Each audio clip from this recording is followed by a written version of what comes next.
बिस्मिल्लाहिर्रहमानिर्रहीम।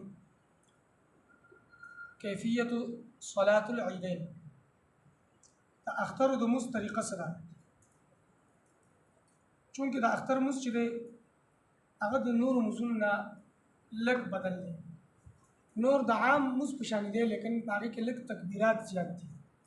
او د اختر مز چې دی دا هم د ډېر وخت نه وروسته راځي، د کال نه وروسته راځي. نو په دې وجه باندې او ادا کېږي یو ځل وړوکی اختر مز او یو ځل د لوی اختر. نو په دې وجه باندې د ذهن وځي.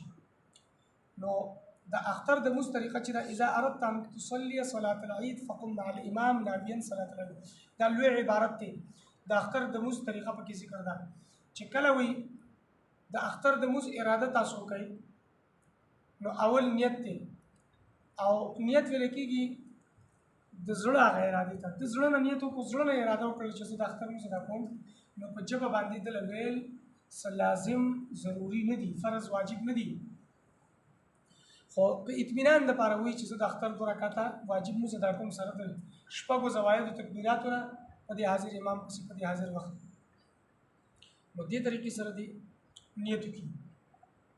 بیا چې کله تکبیر تحریمه وویله نو تکبیر تحریمه ویلو نه وروسته ثنا به وایي سبحانک اللهم، چې ثنا یې ویله ولا اله غیرک پورې. نو بیا به امام په زوره وایي الله اکبر او لاسونه به غوږونو ته وړي لکه څنګه تکبیر تحریمه په وخت کې کوم عمل یې کړ دی. نو داسې به امام چې کله الله اکبر وایي لاسونه غوږونو ته ویسي، نو داسې به مقتدي هم الله اکبر وایي په زړه کې او لاسونه به غوږونو ته ویسي. بیا به لاسونه پرېږدي ځوړند. بیا به امام دویم تکبیر وایي، دویم کې به دغسې وکړي، بیا به لاسونه ځوړند پرېږدي. دریم تکبیر وایي، لاسونه غوږونو پورې وړل، بیا لاسونه به وتړي لکه څنګه چې د قیام په حالت کې لاسونه وتړي. ګس لاس لاندې، ښۍ په له پاسه د نوم نه لاندې چې وتړل. بیا به امام اعوذ بالله بسم الله وایي زړه کې قرات په اوچت اواز سره سوره فاتحه ورپسې بل صورت. بیا به رکوع کي، بیا به دواړه سجدې وکړي د معمول مطابق. بیا به دویم رکعت لپاسي، چې دویم رکعت لپاسي نو بیا به بسم الله وایي په زړه کې، بیا به سوره فاتحه وایي الحمد ورسره بل صورت به وایي یا د قرآن مجید آیتونه دا چې وي. نو بیا به رکوع ته نه ځي، قرات ختم شو نو رکوع ته به نه ځي.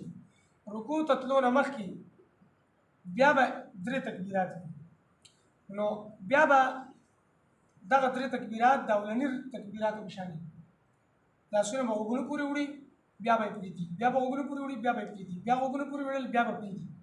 بیا چې امام څلورم تکبیر وي الله اکبر، نو بیا به امام سره رکوع ته لاړ شي.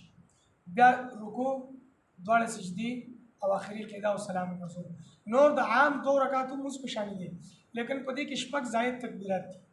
3 اول رکعت کې، 3 دویم رکعت کې. اول رکعت کې د ثنا نه وروسته د قرات نه مخکې، دویم رکعت کې د قرات نه وروسته او د رکوع نه مخکې. دې طریقې سره د